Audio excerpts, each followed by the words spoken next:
En el video de hoy les traigo su video preferido, cómo quitar la protección contra escritura de un pendrive en Windows 10. Y para ello nos vamos rápidamente al explorador de Windows porque ya tendríamos la USB conectada. Pero nos resulta muy raro que incluso la misma tiene dos particiones, una de 8 GB y otra de 250 MB. Pero bueno, vamos a formatearla.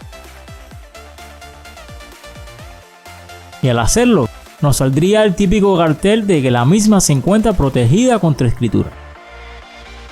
Así que nos vamos rápidamente al Chigenius y vemos que sus datos serían los siguientes: un pendrive Alcor Micro con número AU6989SN y con Flash ID de la marca SanDisk. La herramienta que utilizaremos será la Alcor MP UFD 16.11.01 y recuerden que dejaré todos los enlaces en el primer comentario fijado. Extraemos el comprimido como siempre y ejecutamos la aplicación como administrador. Se nos abre la herramienta y tendremos que esperar unos segundos hasta que la USB aparezca. Una vez reconocida, tan solo daremos en el botón de Start a la derecha y tendremos que esperar a que se culmine el proceso.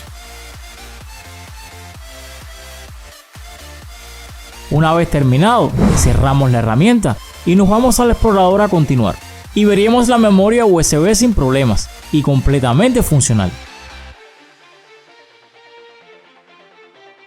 Así que ya sabes, si tienes un pendrive protegido contra escritura, Alcor Micro AU6989SN y con Flash ID de SanDisk, podrás utilizar esta herramienta. Pero si tienes otro Flash ID, te dejo la lista de reproducción de videos sobre Alcor Micro para que encuentres el video correcto.